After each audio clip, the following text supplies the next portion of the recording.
Mislim da te nisam razumeo. Da li bi mogla da ponoviš još jednom? Već sam ti rekla. Napala su nas neka užasna stvorenja. Ona je neka vrsta vile.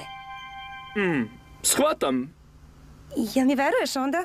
Ne verujem ti. Mislim da bi trebali da je odvedemo u bolnicu i da pozovemo policiju. Ne, molim vas, nemojte nikom reći. Probudila se. Kako se osjećaš, Mila?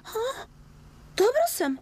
Hvala što ste mi pomogli. Nije to ništa. Zovem se Stella. Zdravo, Stella.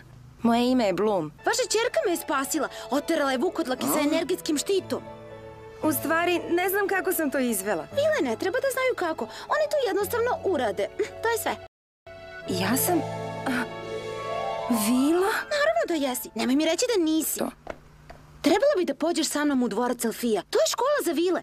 Školska godina samo što nije počela. Tamo ćete naučiti kako da kontrolišeš tvoje moći. Dobrodošli u Elfiju. Najbolju školu za vile u celom kraljevstvu magije. Inače, to je i jedina škola. Uđite, dame. Evo nas.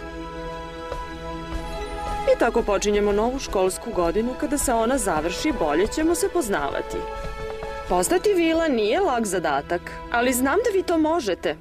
Hoću da znate da smo profesori i ja uvek tu da vam pomognemo. A sada, da raščistimo ovo.